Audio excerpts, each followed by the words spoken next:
where I bring to you stocks and a bit of information about them for you to follow on and do your own research. So, Forestania Resources, why would you be interested in them? Because they've got prospective lithium land, so they have land where there's probably going to be lithium. They just have to drill it out and see. And if there is a lot of lithium, it could be a 20x if you look at it compared to other lithium stocks. So, Pilbara Minerals, for instance, this is them. The Pilgangoora, they got that much, and they're a $5 billion company. This is Finesse, they're 600 million. They've got 15 million tons, so but they're close to production and they've got low capex, so they just have to spend a little bit to get the plant going. And then they're printing money at the current lithium price. So Forestania doesn't have initial resource yet, but they could go from 10 million to 600 million is a 60x. So that's the upside you can see on Forestania. So this is the CEO. I think she's been a geologist for like 20 years or something, mainly in gold. But then obviously no one was looking for lithium that long ago, so it's probably a new thing for a lot of people around there. So close this one down. Forestania. So they've got 5 million in the bank because they IPO'd not long ago. I did find a glitch on Google. It says Forestania's been around for this long, but that's a glitch because they just IPO'd recently for 20 cents. So if you bought in at 20 cents, I'm not sure if this chart's, I think this chart's right. So you bought 20 cents, you already almost doubled your money, and but there's a lot to go. But the risk to reward, so if they don't find lithium, your money just dwindles around. They probably raise more capital to find lithium. So the aim now for them is to find a big thing of lithium.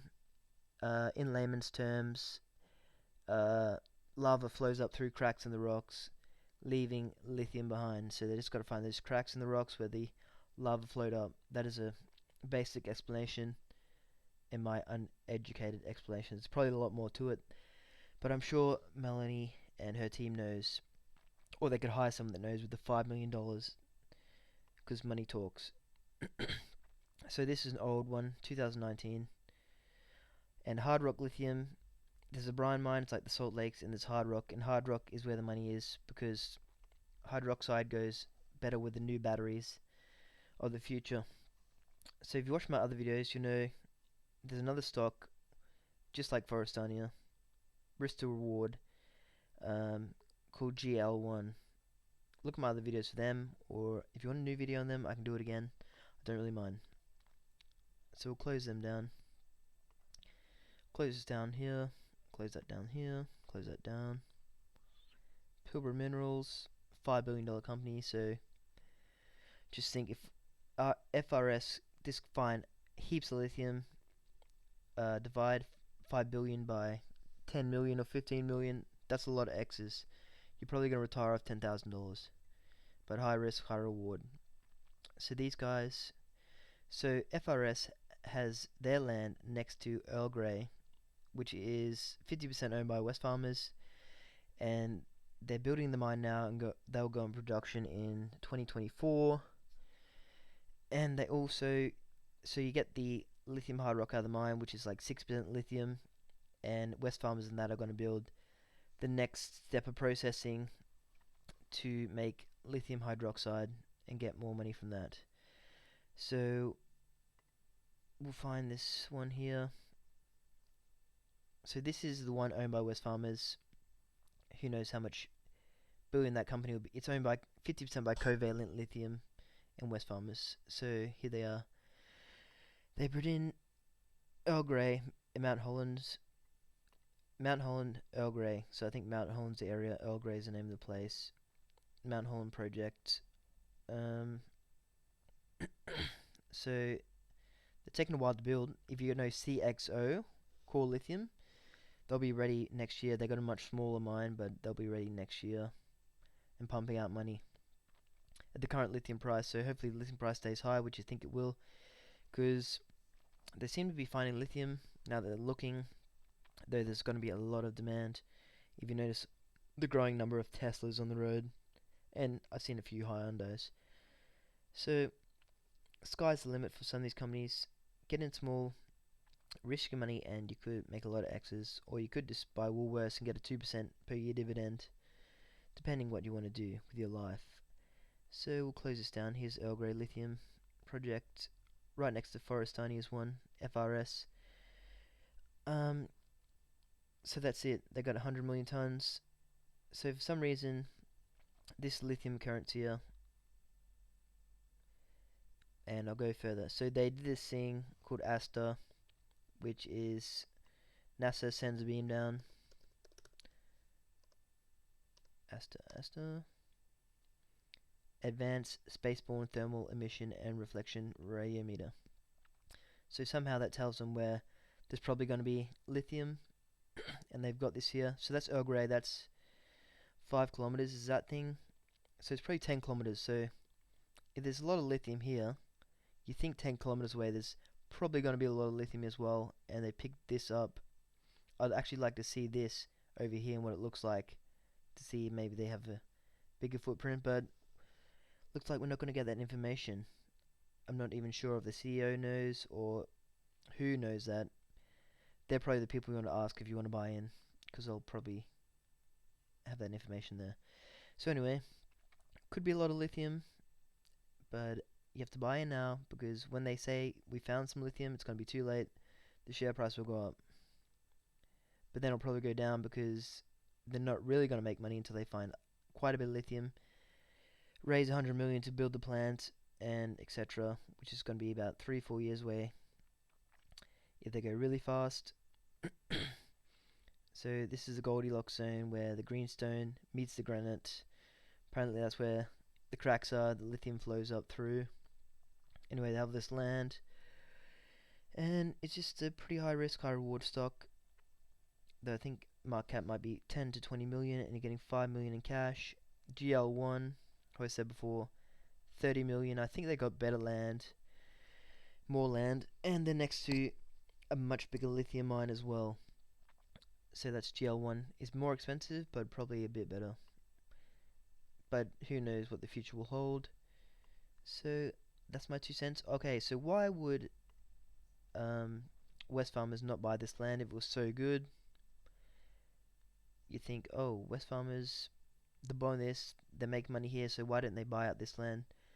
Well, I think because this land was originally owned by Firefly Resources, and Firefly sold the land to Forestania because they wanted to focus on their core project, which was a big gold project. So Firefly's like, we don't want the small project, we'll pass it on to you guys. You can follow it up, and we'll stick to our gold project. But Firefly still emerged with a 12% stake in the IPO. So Firefly still, they sold it, but still keep a stake of it. So this is what the company received: 1.2 million worth of shares in Forestania. So that was 12%. So it must mean $10 million equity raise and 50,000 cash, which seems like not a lot of cash.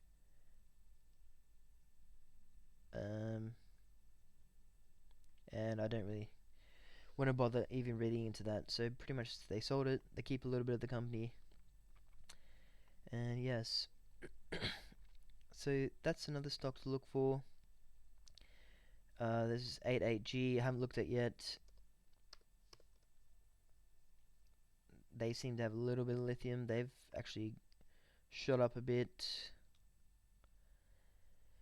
I'm not sure what news that was on. I haven't really looked in the company, but I think they got a little bit. So gold, people like some projects with tin, like this project by PLS.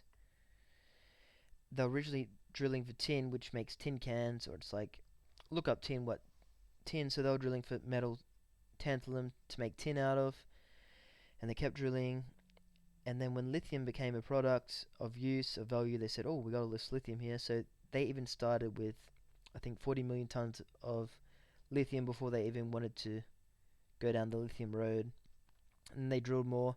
And then they bought this Altura project here, so that's going to get added to their resource. And this company went bust because if you know, the lithium price in 2020 with COVID went down. So did all the lithium shares. And so if you bought in there knowing that lithium was going to be in demand, you would have made a lot of money on pretty much all of the lithium producers.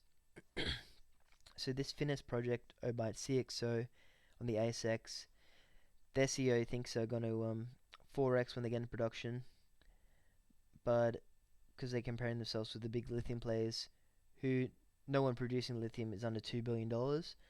But if you look at them compared to the lithium producers, their resource is quite small. I'm not sure if they can expand that. Haven't gone down that road yet.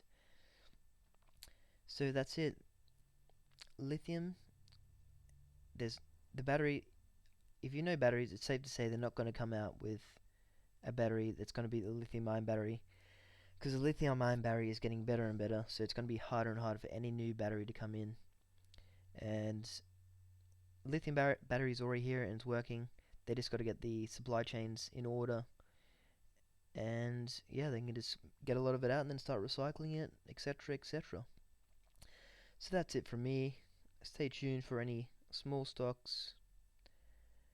That's the thing with 8AG. They're raising capital, I think, for lithium. Command F, lithium. Yep, here we go. Northern Territory, I think it's near CXO's project. So the CSRO to accelerate our lithium exploration program. CSRO will be empowering us with the latest equipment capable of identifying the most lithium-bearing minerals in the field. Dr. Yang. So they got the CSRO on the side, help them identify where the lithium is. So I might do a video on these guys. So like and subscribe, and I think I will do my next video on these guys, just to say they're good or nah, screw them. Okay, bye.